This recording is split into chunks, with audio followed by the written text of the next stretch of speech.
Sit! Welcome to the Dynasty Nerds Fantasy Football Podcast, where we discuss Dynasty strategy, rankings, and all things NFL. So get ready to geek out on fantasy football with your host, Rich Dotson. And welcome to the Dynasty Nerds Fantasy Football Podcast. I'm Rich Dotson. He's Matt O'Hara. Hey.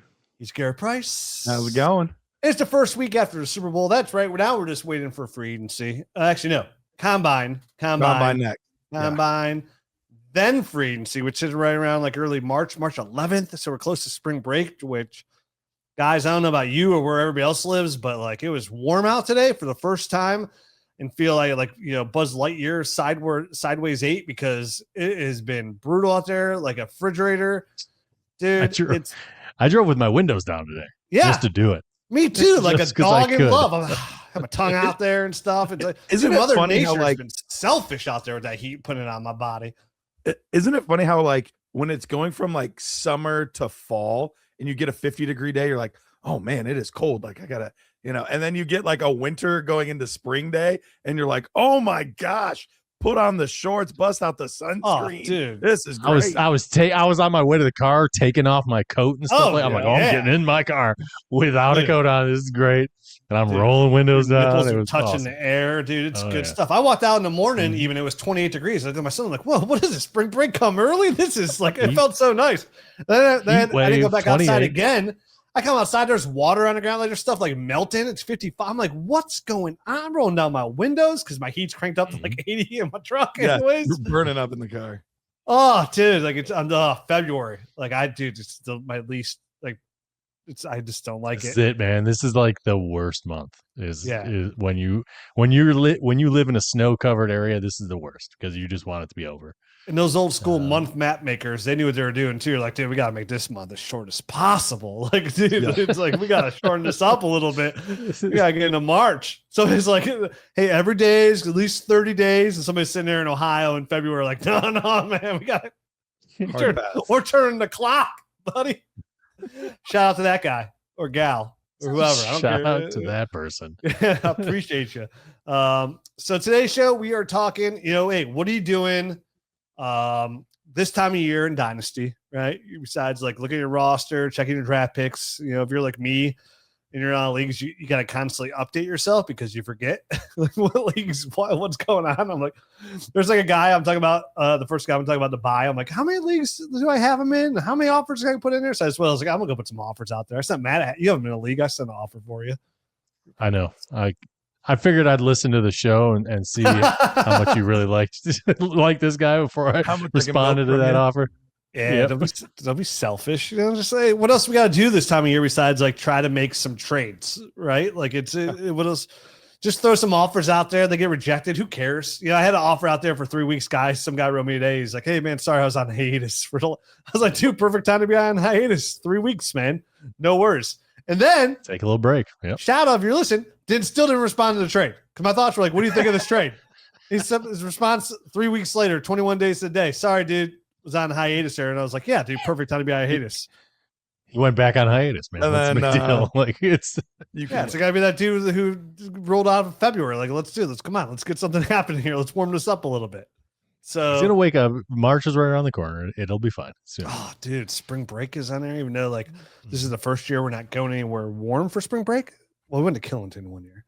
We're gonna go snowboarding in New York, I think, for a couple of days. Okay, spring break. Nice. It's the plan. My wife's not too happy about it, but story of her life, I guess. Not happy with me.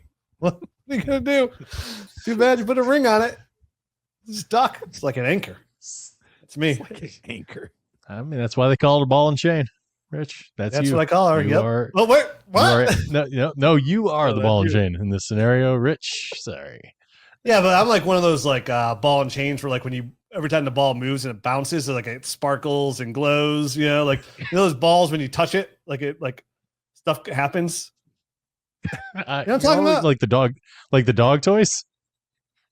No, dude, your dog toys make things happen. They got to bite into those things and destroy them. You never see those like little squishy balls you squeeze in like it's like a disco going on? Yeah, you tap it and it lights up.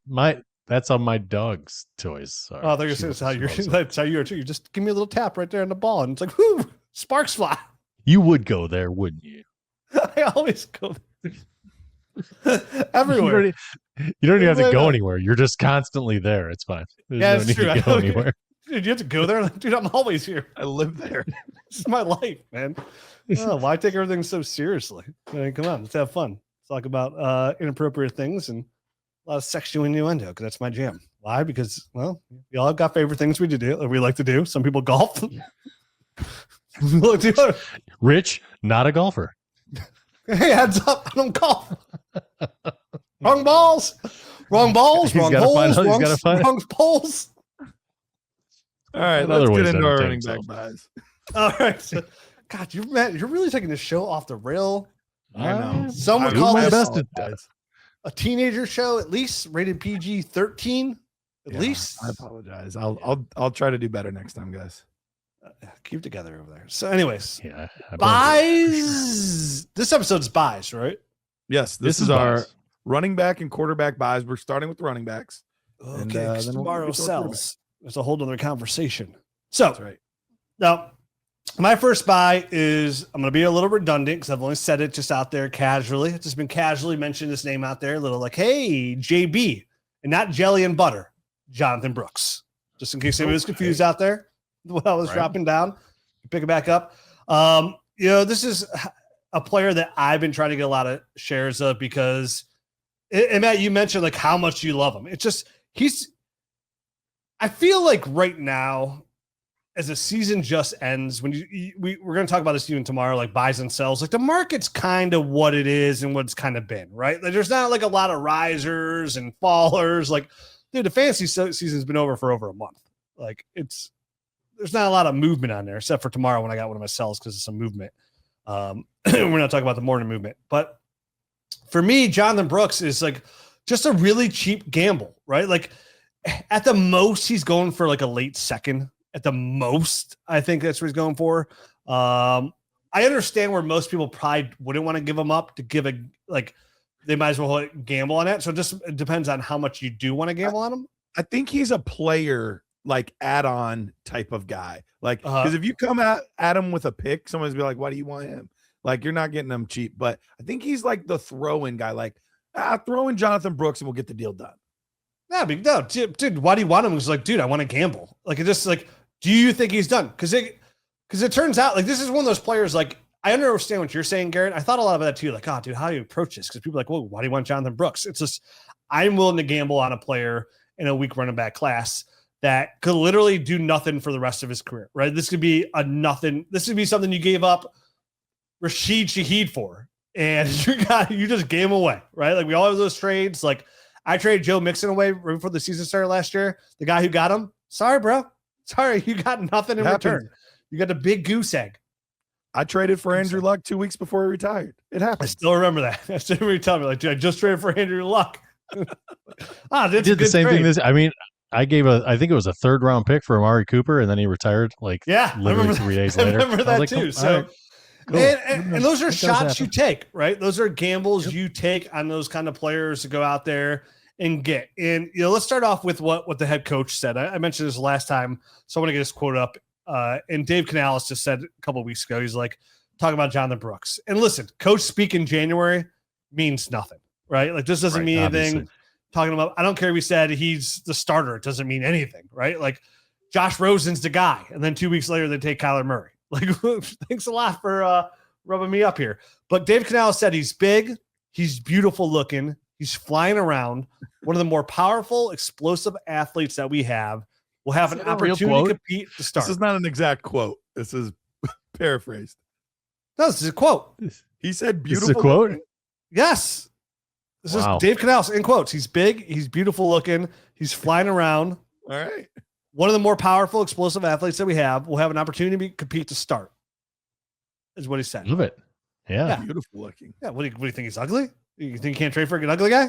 Oh, that just seemed like some rich embellishments. That's exactly what it felt like. He's big. He's beautiful. He's bold. He's bodacious. All he's the brash. Yeah. Even with alliterations. Go for it. So we look back at, let's start off with the room itself. We have Rico Dottle, who's a free agent, who had a couple of weeks there, was a high-end running back one. Chuba Hubbard just signed an extension, but we already know, like, that doesn't mean anything because they're willing to go ahead and put the best guy on the field. And when you go back, you look at Jonathon Brooks, because it's been a couple of years since the guy's been in the field, right? Like, missed his first year because of the torn ACL so late, comes back right away, tears the ACL instantaneous. I think he got, 9 carries and then tore his ACL again. Same knee, bad thing. Misses pretty much it'll be 2 years pretty much from when he was on the field last, which was only for a couple of carries this September. So this is a guy, I understand it's hard not to play football for over 3 years, essentially, and then come out and be good, right? Like, so that's where it comes back to Matt. Like, what do you want to pay? Like, not a whole lot, but right. That's why I'm interested in him, because I can see a lot of owners saying, "Hey, dude, like there's a lot of leagues where I have Joe Mixon, and I offered Joe Mixon up for the guy for Jonathon Brooks in some leagues and to some teams that are contenders." It's like, yeah, I understand, like, you're taking a risk, but so am I, right? Like, and if they both play, who's the safer guy that you more trust? Like a Joe Mixon, right? So that's a guy who I sent a lot of offers out for, but he's only 23 years old, 6 foot, 207 pounds. And when you go back, Garrett, and we remember watching his tape, this was our number one running back coming out. It was like 1A, 1B for him and Trey Benson. Yep. And he was the first running back off the board, taken in the second round by the Carolina Panthers. Somebody who was a nice back, right? He had good vision. He had good bursts at the time, had nice contact balance, was capable in the passing game. He had 25 receptions the last year in college. And for me, the Panthers running backfield being so fluid, even the Chuba Hubbard extension, means that he's got a legit chance to start. We already know this is a really weak running back class. And this is a team that just got into the playoffs, the Carolina Panthers. They got a lot of building to do on this team. And there's a lot of pieces they need to add to this team in free agency. And by just paying Chuba Hubbard and having a guy like Jonathon Brooks in the fold as well, tells me they're not going to go out there and be in, most likely, the free agent market, right? They have Chuba, they got Jonathon Brooks. So there is a legit chance that he comes out and he could be the guy. Comes in, let's see, get to OTAs. He's going to be 100% healthy. Like I said, it's going to be 2 years removed from the injury. And for me, this is somebody, how's it going to pan out and how does it get a carries? Is it a 50-50 split? Is it 60-40 split? Because I could definitely say I like Jonathon Brooks on tape more than I liked a guy like Chuba Hubbard. And, so best case scenario that it's a split backfield, but we're seeing Jonathon Brooks get 60% of the carries, kind of like that prime, like Rico Dottle. This is somebody who can come up with like 1,200 all-purpose yards, maybe see anywhere from 30 to 40 receptions, and put himself in that mid-range running back 2 window. Like, I don't expect Jonathon Brooks to come out and be the guy. Like, I really don't. I think he has a chance to be the guy, but there's a chance that, with that such a bad injury where you don't play for 3 years, he tear the same knee twice, where, like, he's just the backup running back and he never really turns into anything. And we all know why, right? Like, it's kind of like, injuries just ruin things. A guy like Todd Gurley, right? Hurts knee and just, it's a couple good years there and then just over instantaneously. Mm-hmm. So when I'm looking at the running back buys, like, first of all, I hate buying running backs. Definitely like this time of year. Right. Like, last thing I want to do is buy a running back in February when so much can happen and go wrong. But for a guy whose value has dropped down so much and has an opportunity, at least, with the draft pedigree, being so young and having a path, like, I want to go out there and try and get him. And then say, like, I approach Jonah, like, Matt, like, I approach you, I offered you whatever I offer you, and maybe you don't like that, but you counter with something in a similar range, then yeah, I'm willing to gamble on Jonathon Brooks. But anything, like, people are like, no, like, you got to pay, like, the Jonathon Brooks price, which, remember, like, he was going very late first, early second, right, in the draft. He was in already, like, and that was when he was like the first running back off the board.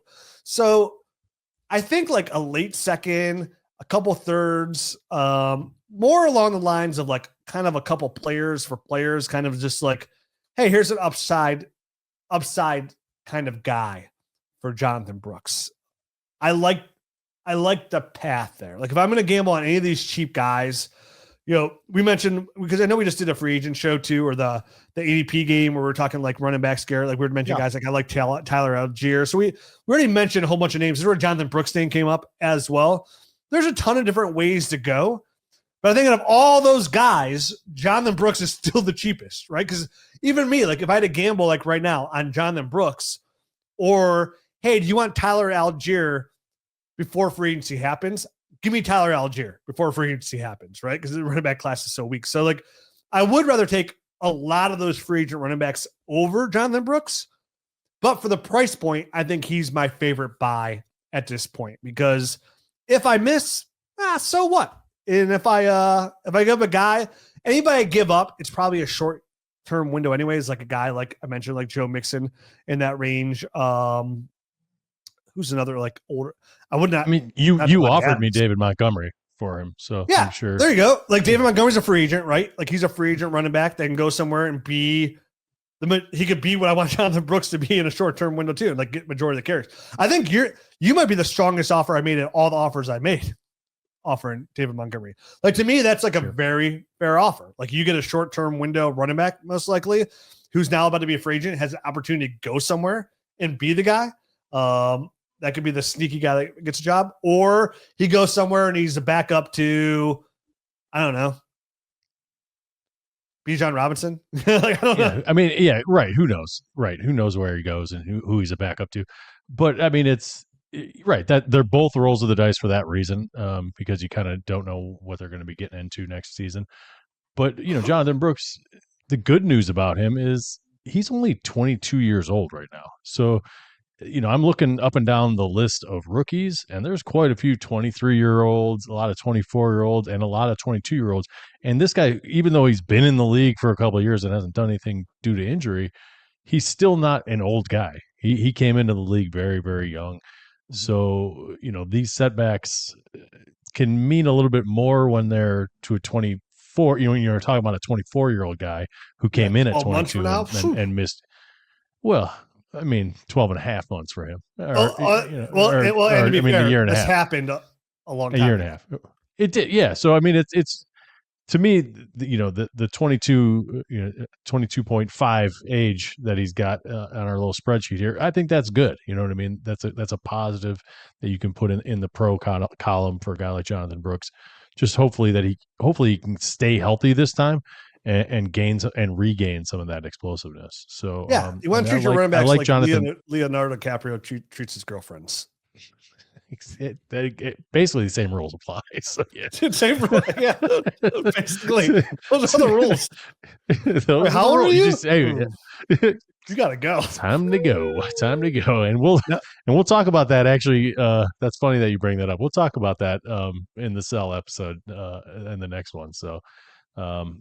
Yeah, Jonathon Brooks, I like that. I like that idea. I had another thought, but I lost it with the Leonardo DiCaprio talk. Maybe it'll come back.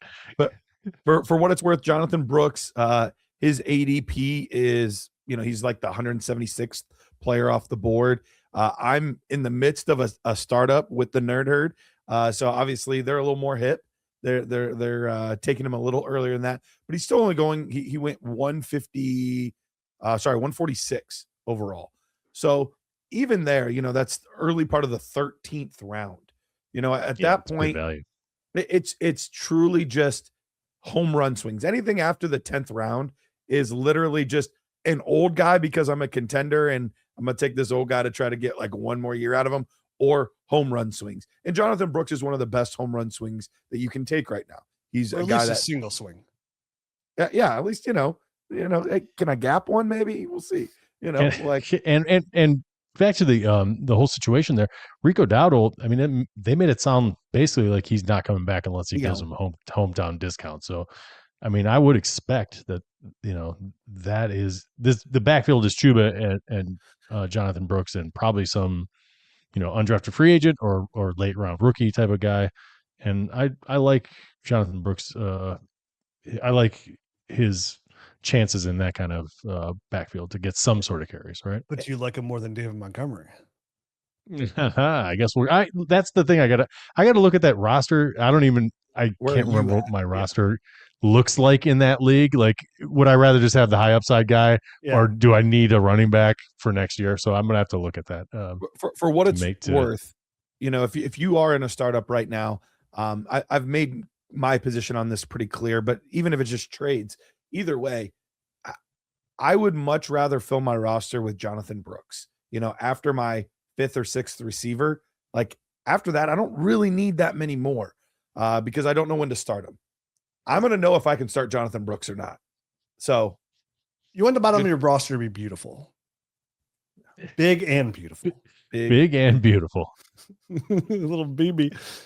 All right, Matt. All right. Yeah. So, kind of on the same lines as Rich here, with kind of a low risk guy that could potentially end up hitting because it's a running back. Who the heck knows, right? My guy is Sean Tucker, and right now he's going 218th, which is somewhere in the 18th, 19th round range, and only 24 years old. Obviously, last year was a bit of a weird year for him. I think he had like 300 and something odd yards. He was basically running as the third guy there in Tampa Bay, and didn't really have a great yards per carry average, only 3.7 yards per carry. But he did have 8 total touchdowns last year, 7 on the ground, 1 receiving, which is just kind of an odd kind of stat. And I'm going to give him a pass on the 3.7 yards per carry.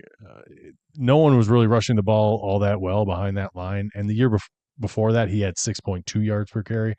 And Sean Tucker's always a guy that's kind of flashed, right? I mean, it was 2024. He had a 14 carry game, 136 yards and a touchdown, three receptions, 56 yards and another touchdown in one game. Just totally blew up, 34 points in PPR.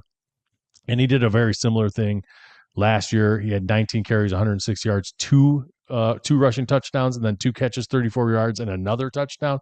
So this guy has proven in very small sample sizes, right? I mean, these are just kind of like blip on the radar type of things, that if he gets a lion's share of the carries, he can do something with it and kind of really pop. Whether or not he can do that on a down in week in and week out basis is kind of yet to be seen. But he is a free agent. He's only 24 years old, like I mentioned.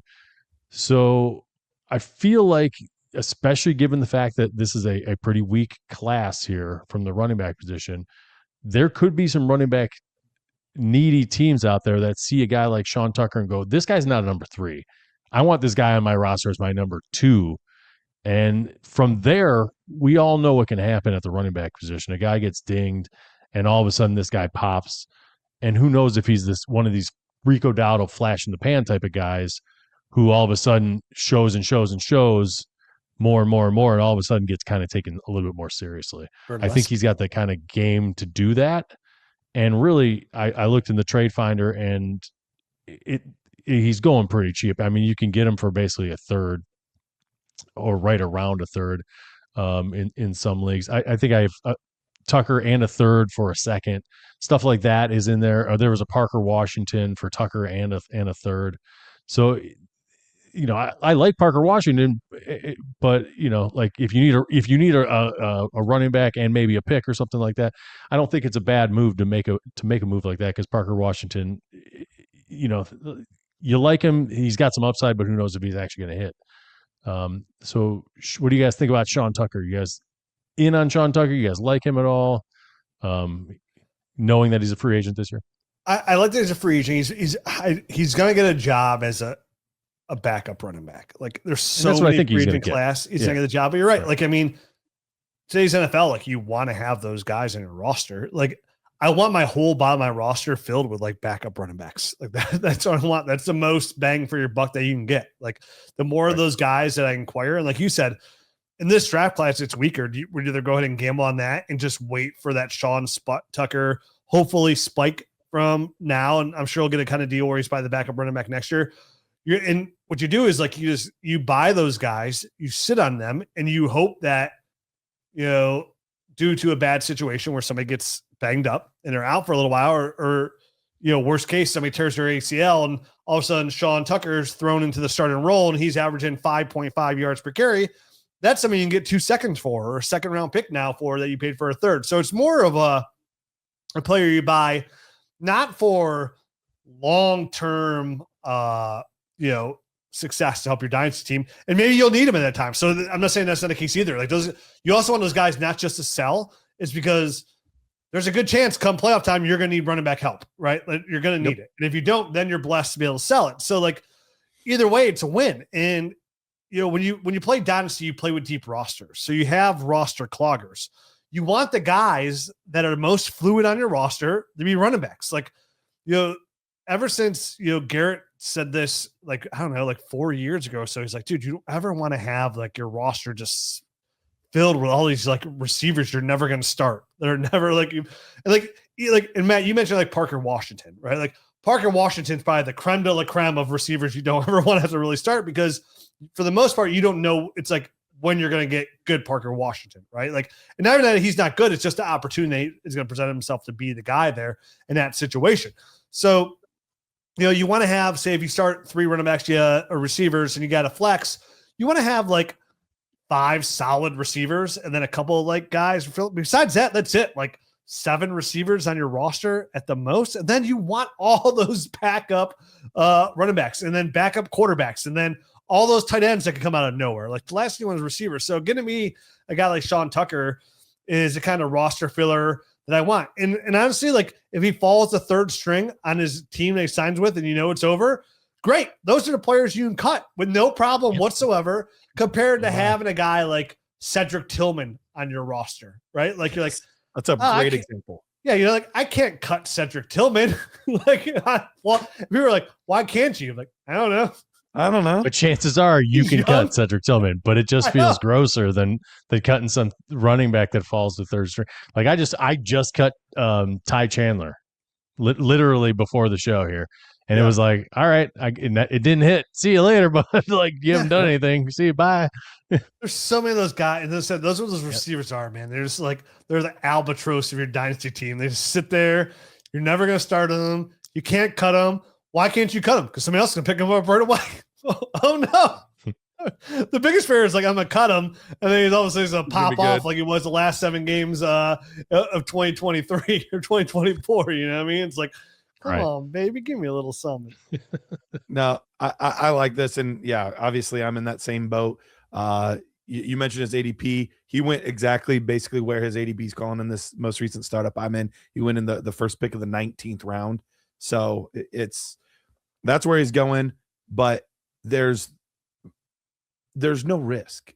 Like there's just no risk. And so that's the thing.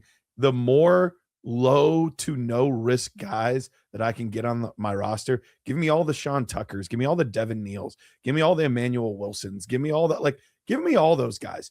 Half of them to 2/3 of them will never be anything. But the ones that are, all of a sudden have a huge spike in value. I agree. What's the worst going to happen? What's the worst that's going to happen? It's like, all right. It's like walking into a Victoria's Secret model's room naked. Like, what's the worst happen? Get kicked out?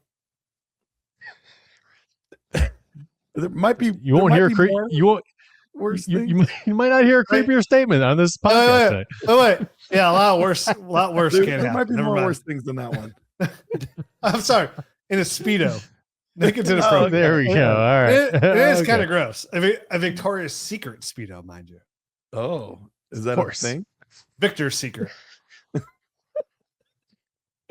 right. Unbelievable. Last running back buy. I went the more expensive route, but I still think the value is there for this guy. Come on, and Victor. I'm gonna be going out and I'm gonna kick the tires on Mr. Quinshon Judkins. So it's interesting to look at this running back class, famed as one of the most exciting running back classes before the season, and for the most part, it lived up to its expectations. Obviously, we wanted a little bit more, but we're still very high on all of these guys. But it's interesting to see all of the top 5 running backs, at least where they're being drafted as the top 5 running backs in this class, all have the same ADP from after the draft in June to now, except for Quinshon Judkins. Ashton Genty was running back 3, is still running back 3. Omarion Hampton was running back 6. He's now running back 5. Trayvon Henderson was running back 9. He's now running back 7. And Trevion's gone up. Trevion's actually gone up. Yeah. Wow. Surprisingly. He's the one. Now, maybe he dipped after the Super Bowl. We'll see. Playoff run? Yeah, I don't know, man. It's like, I'm telling you right now, if you told me Quinshon or Trevion, like I'm a little torn on that one. It's interesting. And then RJ Harvey went from running back 19 to running back 16. So even RJ Harvey, who didn't have a great run, like moved up in ADP. Everyone's like buying in on all these guys, except for Quinshon Judkins. Quinshon Judkins was running back 12. He dropped down to running back 14. So he didn't have like a huge drop, but he did drop. Now, we know the reason why. It's the injury. He had the injury at the end of the season, and people are worried about it. And so they're not drafting him as highly as they were. Here's the thing that's encouraging for me. One, all of the reports on the injury have been extremely positive. Like, it's not come back with like, oh, they're going to need to do more than they thought, or the inflammation was so bad that it delayed the surgery. Like, nope, it was just pretty quick cleanup. He should be good. He'll be ready for, the early part of training camp and all that kind of stuff. No worries. So that's the first thing for me I feel really good about. Number 2, this offense was arguably one of the worst offenses I've ever seen, ever. It says a lot. It was bad. Yeah. I saw Dorian Thompson-Robinson and Deshaun Kaiser as starting quarterbacks in that for my team. This is bad. It's bad. So bad. It's been there's been so many more bad ones beside those two. But go ahead, Rich. Or go ahead, Garrett. All that being said, as bad as things were, if you look at the games he started and finished, so week 2 through week 15, he averaged 12.3 points per game, which was 20th. So he was a very solid running back too, in arguably one of the worst situations. And remember, he got no camp. He got none of that. He basically went from having to sit out all those practices and all that kind of stuff to being like getting 1 week of practice right after and like thrust in the starting lineup week 2. And that was all he got. So now he's going to get a full off season. He's going to get to do everything with the team. And now they added Todd Monken. Now, I know it wasn't the most exciting hire compared to some of the other names that were out there. But in 2019, Monken was the offensive coordinator for the Cleveland Browns. Guess which season was Nick Chubb's best season of his career? It was 2019 with Todd Monken. He had nearly 1,500 rushing yards. He had the most receiving opportunities that he ever had in his entire career. And for fantasy football purposes, it was his only season that he was a top 6 running back. He was running back 6 in 2019. Quinshon Judkins is a very similar running back to a Nick Chubb stylistically. I think he's going to know exactly what to do with this kid. And I think because the quarterback situation right now is still very iffy and up in the air, I think he's going to use Quinshon Judkins a bunch. So for me, I think this is just a misplaced ADP. I think he should be right up there with Jonathan Taylor, Travion Henderson, like up there with those guys. I think he should be right in that same type of range. James Cook, Christian McCaffrey, like somewhere in there. That's running backs 6 through 9. And he's down here at 14. So I just think it's a mispriced ADP, and he should be much higher. Yeah, I like how you mentioned too, Garrett, like he was a trust fund baby, joined the Boy Scouts, right? No camp experience whatsoever. And he still found a lot of success there. I mean, arguably he was the best, running back of the rookies there for a while, right? Like he was the best of the bunch of all this class. So, he got into camp and started a fire immediately. Yeah, the offensive line will, even though the whole offensive line is a free agent, and for the Cleveland Browns, the only person there is DeJuan Jones, who can't stay healthy. They'll bring people in, and it's encouraging because they're going to draft a guy most likely at 6 as a left tackle. They're going to bolster that there, and they're going to use a lot of other draft picks on offensive linemen as well. And I would say almost all their free agency money will be used towards the offensive line as well. And what's encouraging is I can't remember his name. Is it Whitthorpe? Or I can't remember the name, but they're bringing Baltimore's offensive line coach is coming with Todd Monken as well, who's a very respected Lindenbaum baby. Line. Yeah, you could hope he's going to get paid, but yeah, that'd be a great signing for the Browns. So like all things are pointing up for Quinshon. And yes, Quinshon's capable of being involved in the passing game, but unfortunately, I think the biggest hindrance you could argue of why he should be running back 14 though is the fact that they do have Dylan Sampson, right? He's the third down pass catcher, running back, explosive guy. But that being said, we saw what Quinshon can do even when Dylan Sampson on that roster. So with a team that we don't know the quarterback situation, how it's going to go, no real weapons at receiver. The only receivers the Browns have on the roster right now, I think, are going to be Cedric Tillman, Isaiah Bond, and Jerry Jeudy, and then Harold Fannin at tight end. Those are the weapons they have as well. So this offense needs a major overhaul. So you would expect Todd Monken to do what Todd Monken does and rely on the run. And that's going to be a huge benefit for a guy like Quinshon Judkins, who, like you said, I was there when injury happened. I was mad. I was probably saying words that I don't say on this show. And because I thought it was over. I thought it looked so bad. I thought, dude, here it goes. I thought it was like Nick Chubb 2.0. I was like, why can't I, as a Browns fan, have nice things? Literally never. No matter what it is, it gets taken away. I had the best receiver in the league. Well, God forbid he smokes one joint and you can't let the guy go out there and catch those pigskins. It doesn't matter. We got the guy number 1 overall and get rid of him for a perv. It's whatever. It's the story of my life. But it all turned out gravy. It was oh, this dude just dislocated, blah, blah, blah, blah. Pop that bad boy back in, a little super glue. He'll be ready for OTAs. The super glue is really the crucial part about this whole thing. That's what makes me feel better about getting a guy like Quinshon right now is the super Sticks. glue. Yeah. Works. Get on my finger sometimes and it's oh, this sucks. No, I mean, I like Quinshon. I do think he is going to get more involved. I do think he's capable in the passing game. So we could see him used in that capacity a little bit more than Kevin Stefanski offense that seems to really not use his running backs in that capacity, which is going to be interesting for Bijan, right? Because not to get into a different subject, but I mean, I guess he'd be pretty stupid not to use Bijan in a pass catching role, but we'll see what he does. But look what happens. You take the Browns head coach, you bring him into your team. He's going to bring a little of that Browns with him. And what he does, boom, right away, James Pierce goes full loco and ends his promising career. I blame the Browns for that too. That's what I do.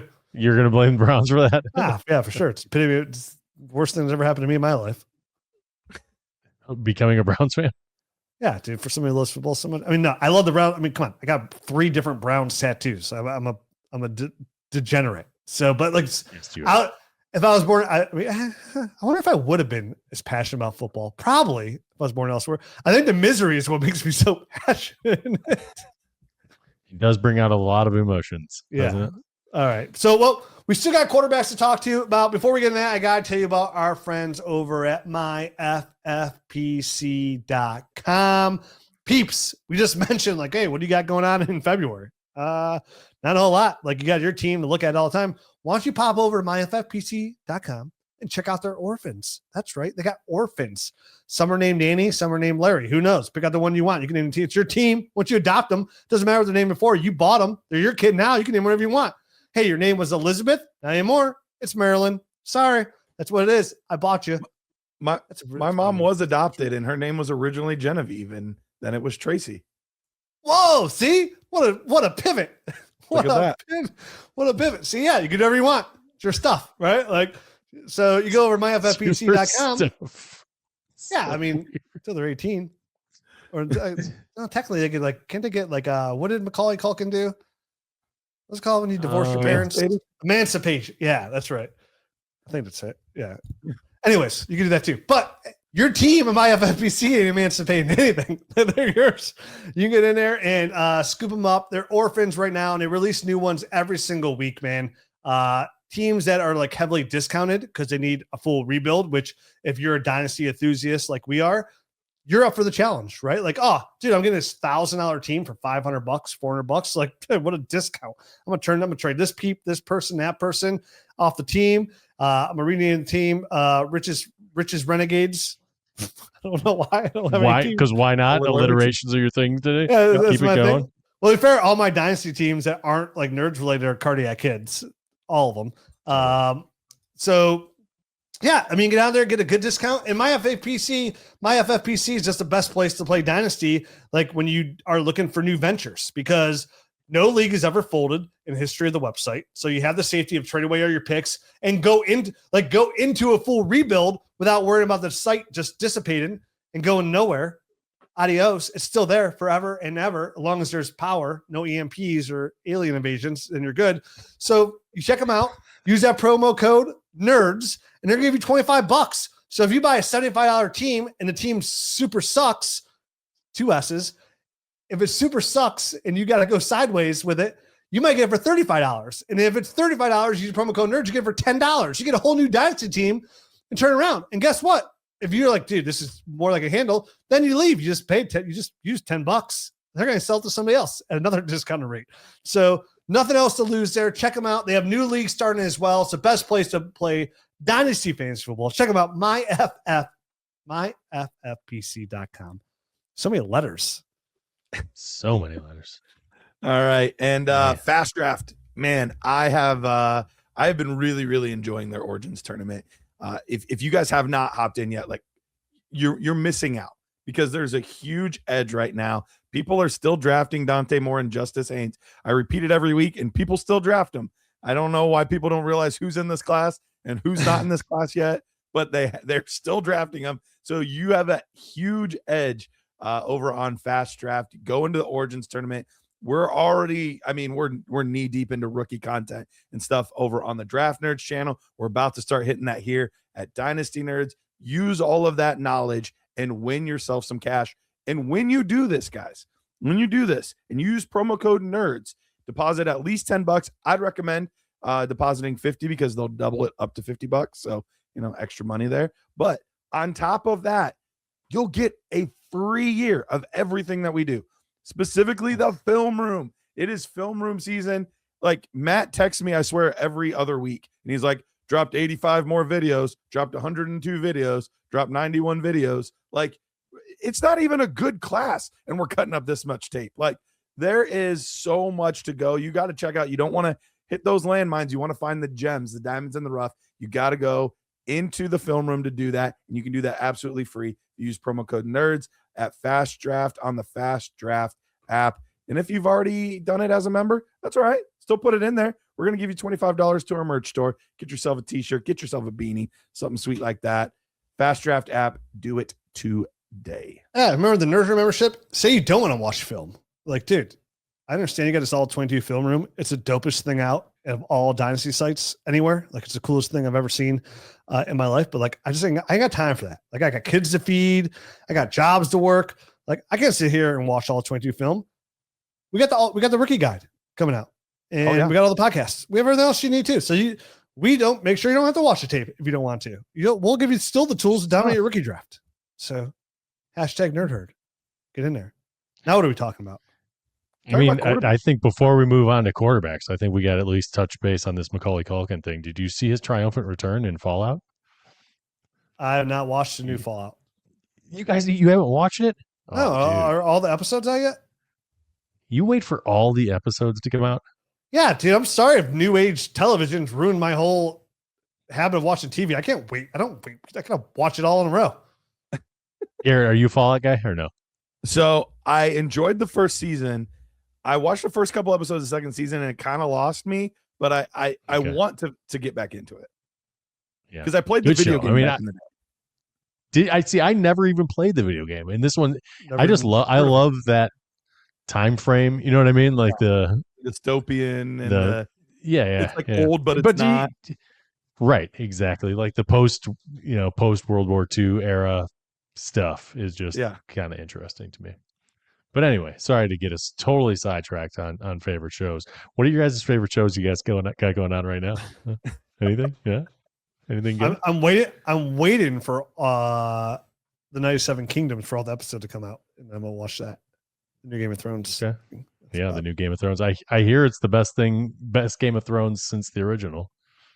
Well, which wouldn't be saying much. It's other things, just House of Dragons. It's like saying, House of Dragons. The House of Dragons lost me. Yeah, I liked House of Dragons. Did you like it? I stopped watching after like the second season.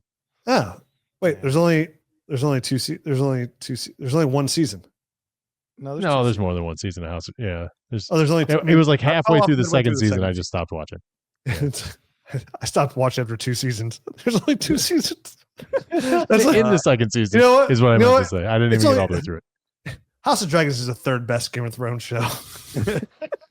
I am currently. I'm not watching much right now. I think it's because I'm already getting like knee deep into tape. So I don't have any shows I'm really watching right now. But I did restart listen. I texted this to Rich the other day because I needed something else to listen to, and I was like, "Yeah, you know what? Screw it. I'm gonna re-listen to Red Rising again. It's too good." So now I'm midway through book 1 again.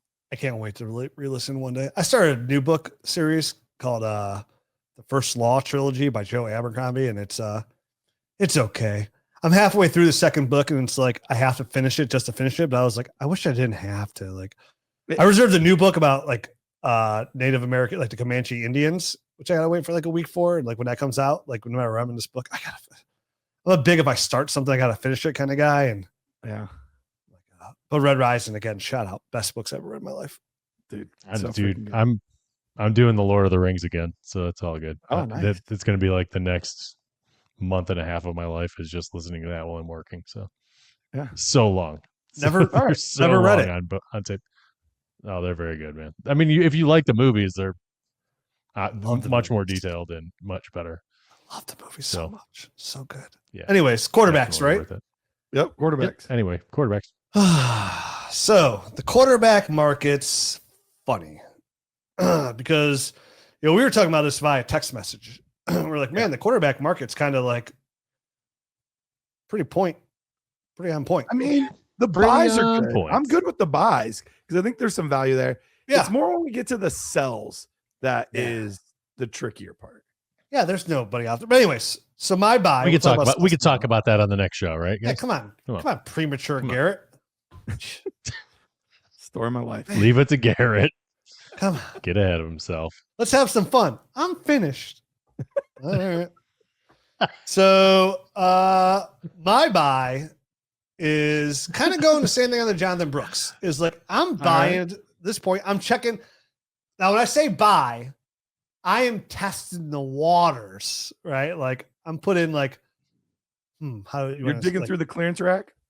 Yeah. Like I'm looking through the rack. I might find myself a nice Faraday shirt that would find itself in there. Who knows? And for me, it's Kyler Murray, quarterback right now. His value is so low, right? Like it's just, we don't know if he's going to be a Cardinal. Like his cap hits, it's hard to trade. Like he's probably going to be a Cardinal. Because he's not going to be a Cardinal, man. Give me a break. They're done. But they fired everybody. They fired everybody. Yeah. So like he has before they fired everybody, I was like, he's definitely not a Cardinal.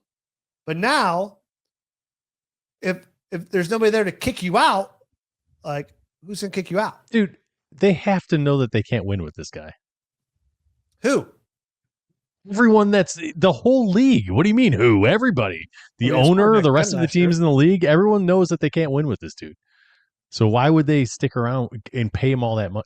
He's gone. Anybody that's got a good head on their shoulders. Are they going to pay him no matter what though? Like, isn't his contract like guaranteed? He just keeps going and keeps getting worse. He's going to get guaranteed a whole bunch of money next year if he's on the roster on day 5 of this year. Oh wait, it's have more? To. Oh, it's even more money. I don't think it's more. I mean, it's like $19 million or something they owe him if he's on the roster. It's $19 million for next year for 2027 if he's on the roster on the 5th day of this year. Like he's got to be gone. There's no way that they're gonna just keep kicking the can down the road with this guy. Okay. Anyways, even if he's gone, which is fine. I knew that was a possibility that he's gone. Let's call it, Matt, 50-50. We'll call it 50-50 for you, Rich. Let's call it 40-60. All right. Whatever you want to do.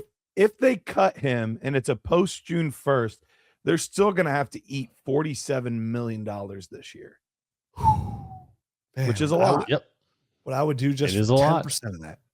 Yeah. Oh, man, I'd slap a baby. I'll let you cut me for $10,000. How about that?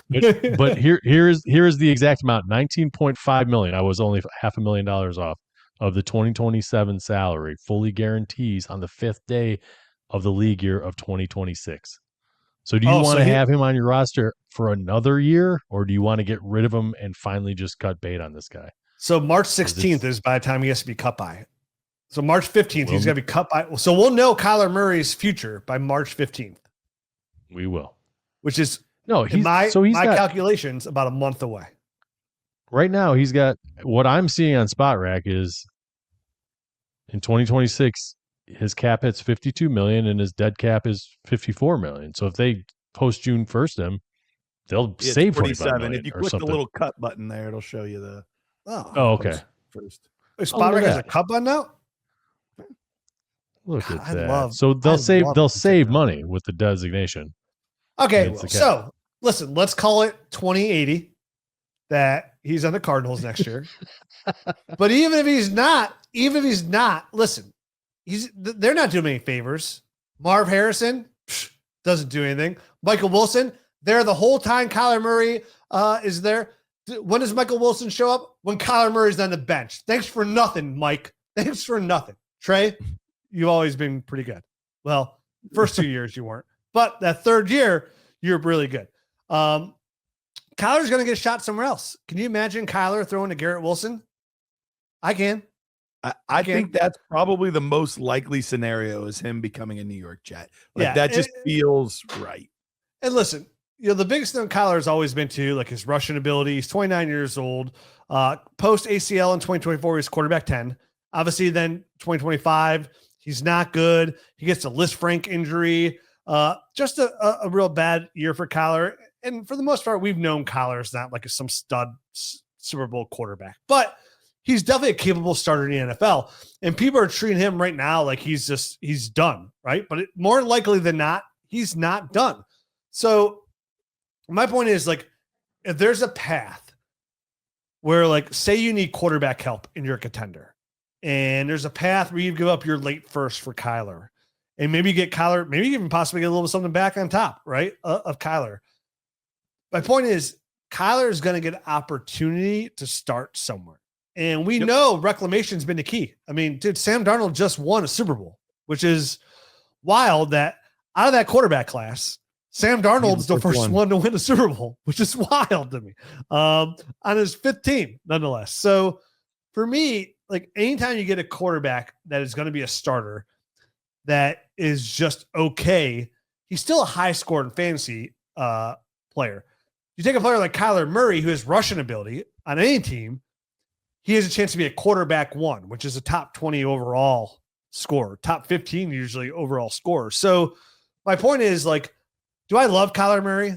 No, but this is a really weak quarterback class, and you have a chance as a contender to add a guy on your roster for a late first. So I said, maybe get a little something back on top. Maybe you don't. Even that being said, would you rather have the 7th best receiver in a weak class this year at pick 12, or would you rather gamble on Kyler Murray at pick 11 or 12?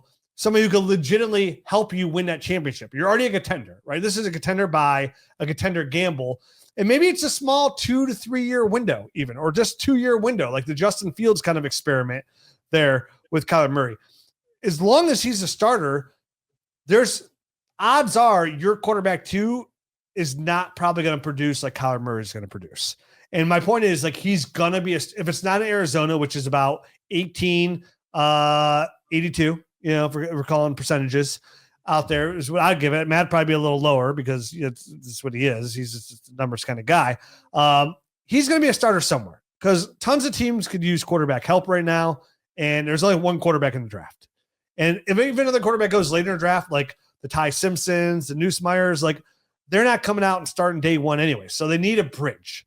And Kyler Murray is a short bridge, literally. So go ahead, get him on your roster, and you'll be thanking me later. If he stays, Michael LaFleur is the new coach there, coming from the Rams. You can ask for a better guy to think of an offensive system to win with a guy like Kyler Murray to help him make it work. If they're like, hey, we get, like, it's either him or Jacoby Brissett. I would go Jacoby Brissett. Probably. I mean, I love this. I love that system. I mean, I love any, but I feel like it's almost like you could drop a lot of quarterbacks in, which is what he might be thinking, and they can succeed in that offense. You know what I mean? I don't know. I'm not, I listen, I respect your opinion here, Rich. I'm not going to be buying any Kyler Murray shares here. He's just not my kind of guy. I've been out on Kyler for a while, so I'm probably like the worst guy to comment on this. But I had to pick a buy. Sometimes I know, dude. When you have show topics and the topics buy, you can't sit it out. You got to pick a guy. No, you totally got to pick a guy. And you guys picked. Guys I'm just already. I'm not a Kyler Murray guy, so I'm not going to pick him. but I get it. Like, it's probably worth the gamble on some level. I just don't know that. I don't see a scenario where it's like an easy, hey, Kyler's better than this guy on this roster. He's just going to go there and take this job. So if you take the show job, me that, then let me see something here. Hold on. I think it's a better than whatever percentage chance you're giving it that he's going to be gone. Right. So, Miami needs a quarterback. More likely, Yep, you'd be the quarterback at Miami. Yep. You'd be the quarterback for the Jets. You'd be the quarterback for the Steelers. He could be the quarterback for Indianapolis if they don't feel Daniel Jones is ready to go. That's 4 teams. He could be the quarterback not Las Vegas. He could be the quarterback in possibly Minnesota, potentially Minnesota, not guaranteed in Minnesota, but maybe. That's 5. That's 5 teams. And then Arizona, 6. So like a fifth of the league, Kyler's got a chance. And I even mentioned the Raiders. That's where Mendoza's going. And then who are the other free agents? You got trade for Mac Miller, and then you got probably Tua's going to Mac Miller. Nice. Mac Miller. Good name drop. And like, who would you rather have, Tua Tagovailoa or Kyler Murray in fantasy? I'd rather have Malik Willis if I was a GM. I'd rather have him than Kyler Murray. Possibility as well. Would. Okay, all possibilities. Something. I'd rather have my guy, who I'm gonna go ahead and just say now because it's not Mac Miller, it's Mac Jones. Okay. Well, hold on. Let me talk about this. I haven't got to talk about it yet. So hold on. Yeah, all right, go ahead. Let Garret get his opinion. Jesus, this is a tri-way show. So I do want to keep an eye out. It's a menage show. It's a menage show. I like that. Oh now you're in my room. There is one more team I'm keeping an eye out what they do at quarterback. I don't think it's going to change anything for their plans for 2026, but I am keeping an eye out on what the Rams do. Because I think we're touch and go with Matt Stafford at this point in his MVP speech. It definitely sounds like he's coming back for one more year. He's coming back. But how many more years is he going to keep doing this? It sounds like we're at the tail end of all this. They don't win a Super Bowl, or maybe even better yet, they do win a Super Bowl. He'll ride off into the sunset. But I think there is a chance where either one of these guys gets drafted, a Ty Simpson, a Chambliss, a Nussmeier, or they take one of these guys and say, hey, we've seen what it looks like when these guys sit for a little while under these good systems. Baker, he got his reclamation kind of started with the Rams. Daniel Jones and Sam Darnold both were in Minnesota. Like, it wouldn't surprise me if one of these reclamation quarterbacks, a Tua or a Kyler Murray, says, you know what, maybe I'm just going to take a year and go learn from McVay. So, but maybe it's as a replacement. So yeah, good look eye to eye with McVay, at least. That's true. That's a very good point. I could see one of these guys taking the year off to kind of recalibrate, relearn, and kind of reset themselves before they go out and try to capture a new starting position. But anyway, like I had mentioned, speaking of guys that have rehabbed their image a little bit here over the last couple seasons, Mac Jones is going to be my buy at the quarterback position, 27 years old, currently going off the board at 183-ish, so somewhere 15th, 16th round as quarterback 31. So even just there, the fact that he's a backup quarterback and he's going quarterback 31 shows that there is people out there that are kind of on the same wavelength as me as well. But we saw, obviously, Mac Jones look good in relief of Trevor Lawrence in 2024. And then obviously again in 2025 of Brock Purdy. last year. It was, I think, an 8-game stretch between week 2 and 10, where Mac Jones was the starter there in San Francisco, and he averaged 17.1 points per game, which was it was tied for like 19th at the time.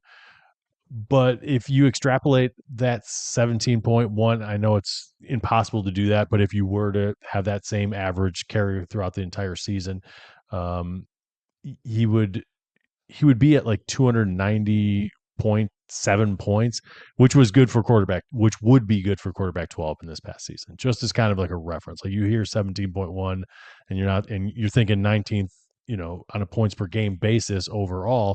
But if that was over an entire season, it's actually a little bit more impressive than you think at quarterback 12. And, I think he's found the kind of offensive styles that he needs to be in. And obviously these Shanahan offenses, they make things easy on the quarterback. Even when Mac Jones was coming out of college, we thought he'd be a perfect fit in Kyle Shanahan specific offense. And here he is kind of showing that this past season.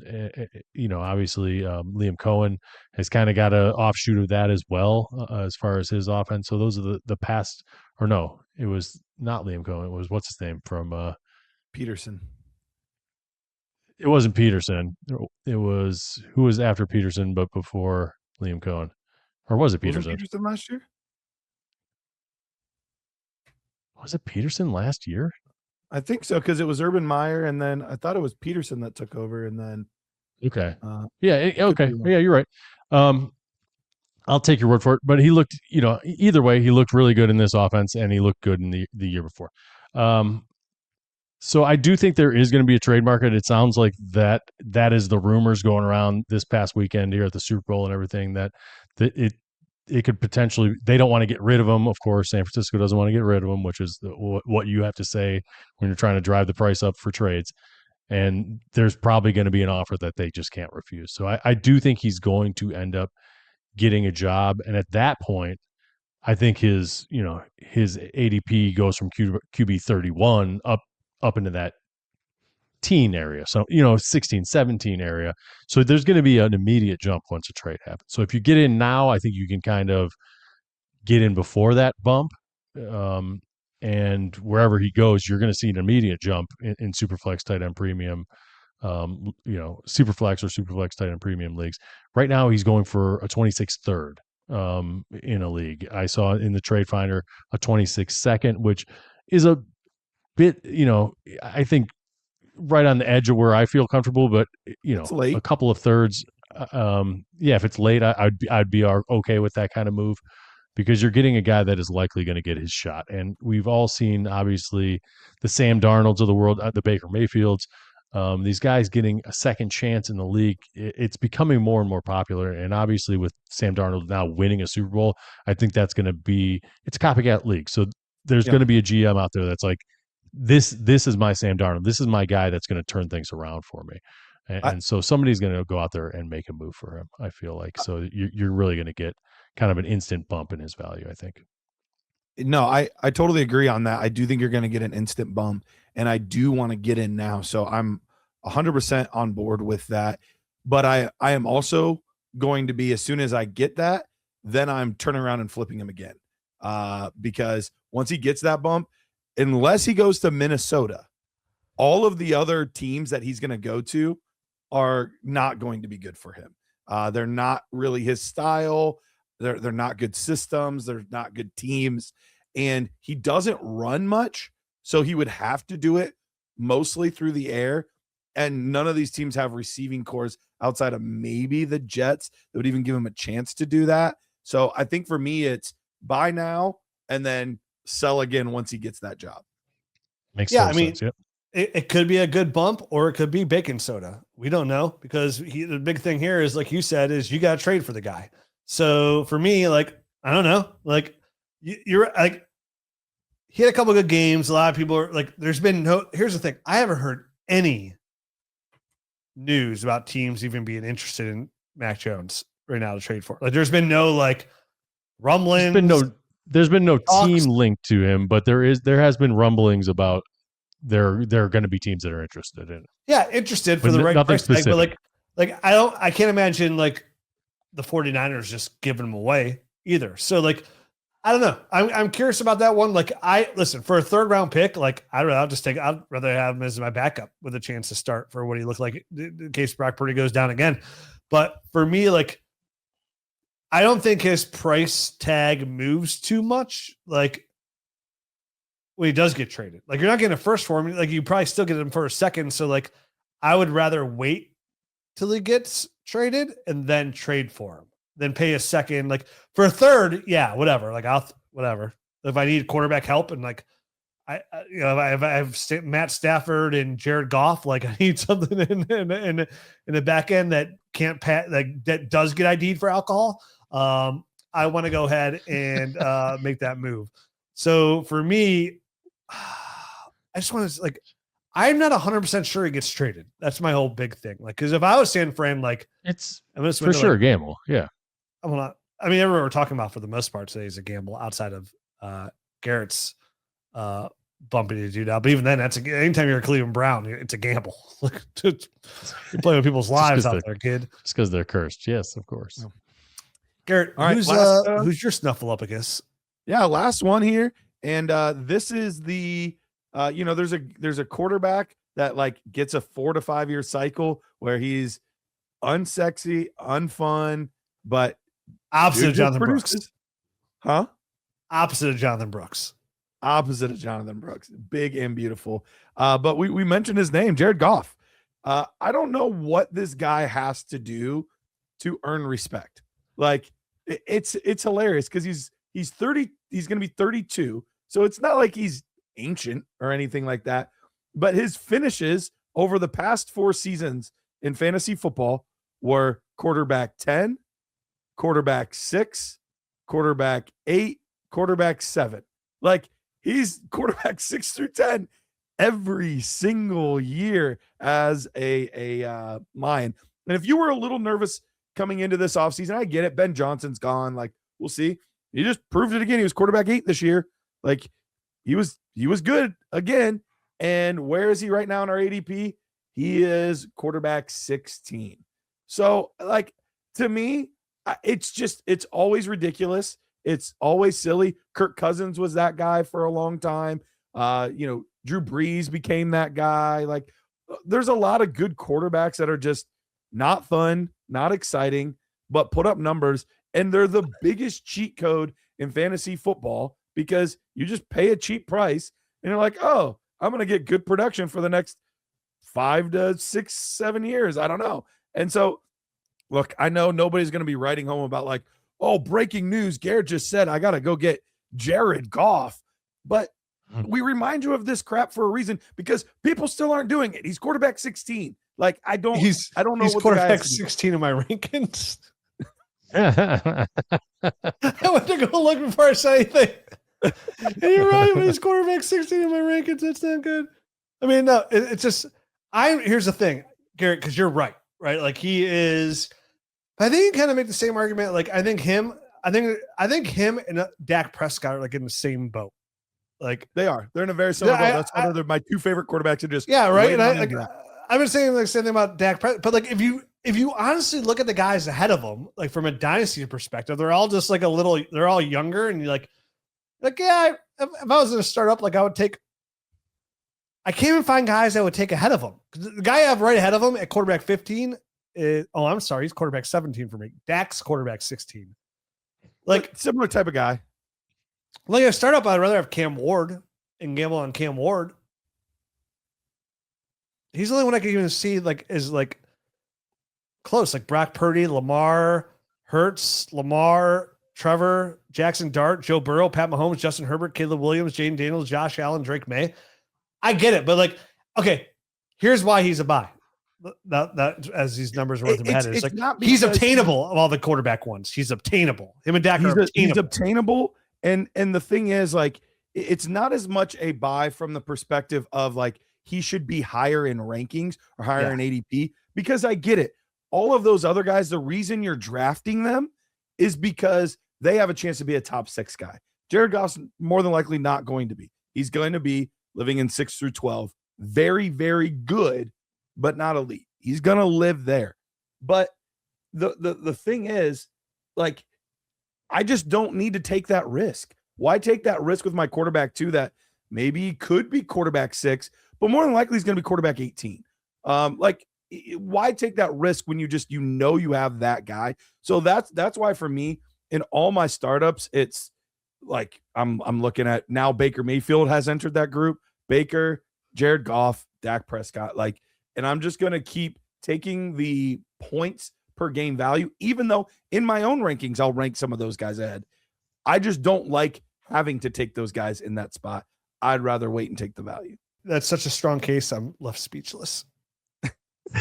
Listen, honestly, Jared Goff, I think at this point speaks for him. He speaks for himself. I have him on a few teams, and he's a plug and play player. Like, you don't have to think about it even a little bit whether or not you're playing him week in and week out. And those are the kind of guys you want. Is he a little bit older? Sure, 31. Okay, the way he plays the game, he could play that same style for another 5 to 7 years, like pretty easily, and really just have high-end kind of performances until then. And, obviously barring some sort of injury, but the way he plays the game, he's like a Matt Stafford type of guy that's going to be able to just keep throwing it. He's a natural thrower of the football. Everything's set up for this guy to be long-term viable in this quarterback 1 range. So why not go out and buy him and just have a very safe quarterback on your roster? All righty. Well, I think that wraps things up. Tune in tomorrow for some sells. Adios.